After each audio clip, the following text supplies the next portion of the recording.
Buat apa nak pergi ziarah kubur tu? Doa untuk bonda je dah mencukupi. Itu lebih penting, hambali.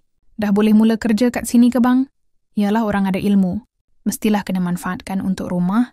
Kata nak jadi penyambung risalah Rasulullah. Kenalah berdakwah masih terlalu awal kok Abi. Biar hambali betul-betul kenal perjuangan jihad rumah ni. Dulu masa tak tunggu kita, hambali tak tunggu kita. Lagipun kita tak tahu sampai bila hayat. Walid menerajui jihad rumah ni. Abi tengok Walid tu dah sakit-sakit dah. Abi kena siap sedia, lepas ni Abi akan menerajui jihad rumah. Untuk empire kita ni bagus. Bagus kamu ada kat sini. Ya ada ilmu boleh bantu Abdi untuk seakan 4 ya gitar. Ibu cari ilmu dekat. Adalah apa yang harus dilakukan kita kan Bu. Kalau nak tuntut ilmu agama tu tak salah. Tapi yang salah, bila ibu meletakkan Walid tu lebih tinggi daripada ayah. Sampai ibu hilang hormat pada ayah. Ibu tak pedulikan ayah. Semua ibu buat, semua untuk Walid. Jadi sebagai seorang suami, mestilah ayah terasa dengan ibu. Memanglah ilmu agama ayah tu tak ada. Lah sehebat macam Walid tu. Tapi ibu kena ingat tahu. Ayah tu tetap suami ibu lupa tu. Ini apa yang aku dengar makcik. Aku pernah cerita dulu. Tapi apa yang aku nampak, aku sendiri saksikan. Memang apa yang jadi dalam tu, aku sendiri pun tak berkenan. Kau tunggu malam berkat tu nanti makcik. Aku cakap, semua orang kena minum air kaki wali. Sampai macam tu suami dan lagi satu, budak-budak yang kerja kat dalam tu, dia orang tak bergaji tahu, tapi dia orang dibuat macam hamba abdi.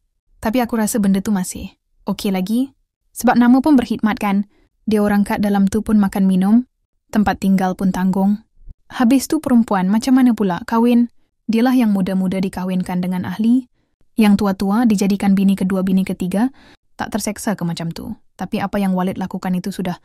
Jangan sesekali persoalkan apa yang Walid lakukan. Walid perlukan pelapis di dalam jihad rumah ini. Ilmu saya tak seberapa mana pun. Walid hikmat yang macam mana yang Baiduri nak berikan. Dekat sini apa-apa saja saya sanggup. Pengertian bid'ah, macam-macam bid'ah dan hukum-hukumnya. Pengertian bid'ah, macam-macam bid'ah dan hukum-hukumnya. Oleh Syaikh Shalih bin Fauzan bin Abdullah Al-Fauzan. Pengertian bid'ah. Bid'ah menurut bahasa. Diambil dari bidah, yaitu mengadakan sesuatu tanpa ada contoh. Sebelumnya Allah berfirman, Badi'us samawati wal ardi. Allah pencipta langit dan bumi. Al-Baqarah 2:17. Artinya adalah Allah yang mengadakannya tanpa ada contoh sebelumnya. Juga firman Allah, Qul ma kuntu bid'an minar rusul. Katakanlah, aku bukanlah rasul yang pertama di antara rasul-rasul. Al-Ahqaf 49. Maksudnya adalah, aku bukanlah orang yang pertama kali datang dengan risalah ini, dari Allah Ta'ala kepada hamba-hambanya, bahkan telah banyak sebelumku dari para rasul yang telah mendahuluiku. Dan dikatakan juga, fulan mengada-adakan bid'ah. Maksudnya, memulai satu cara yang belum ada sebelumnya. Dan perbuatan bid'ah itu ada 2 bagian. 1, perbuatan bid'ah dalam adat istiadat, kebiasaan, seperti adanya penemuan-penemuan baru. Di bidang iptek, juga termasuk di dalamnya penyingkapan-penyingkapan, ilmu dengan berbagai macam-macamnya. Ini adalah mubah, diperbolehkan. Karena asal dari semua adat istiadat, kebiasaan, adalah mubah. 2, perbuatan bid'ah di dalam ad-diyan, Islam, hukumnya haram, karena yang ada dalam dian itu adalah tauqifi, tidak bisa dirubah-rubah.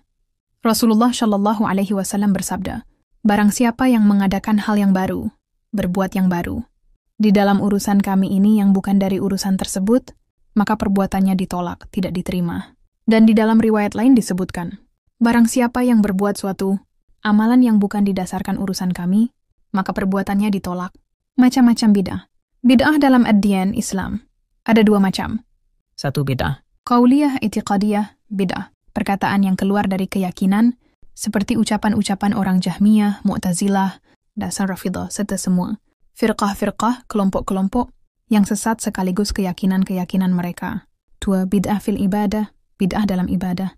Seperti beribadah kepada Allah, dengan apa yang tidak disyariatkan oleh Allah. Dan bid'ah dalam ibadah ini ada beberapa bagian yaitu A. Bid'ah yang berhubungan dengan pokok-pokok ibadah, yaitu mengadakan suatu ibadah yang tidak ada dasarnya dalam syariat Allah Ta'ala, seperti mengerjakan salat yang tidak disyariatkan, syam yang tidak disyariatkan, atau mengadakan hari-hari besar yang tidak disyariatkan seperti pesta ulang tahun, kelahiran dan lain sebagainya.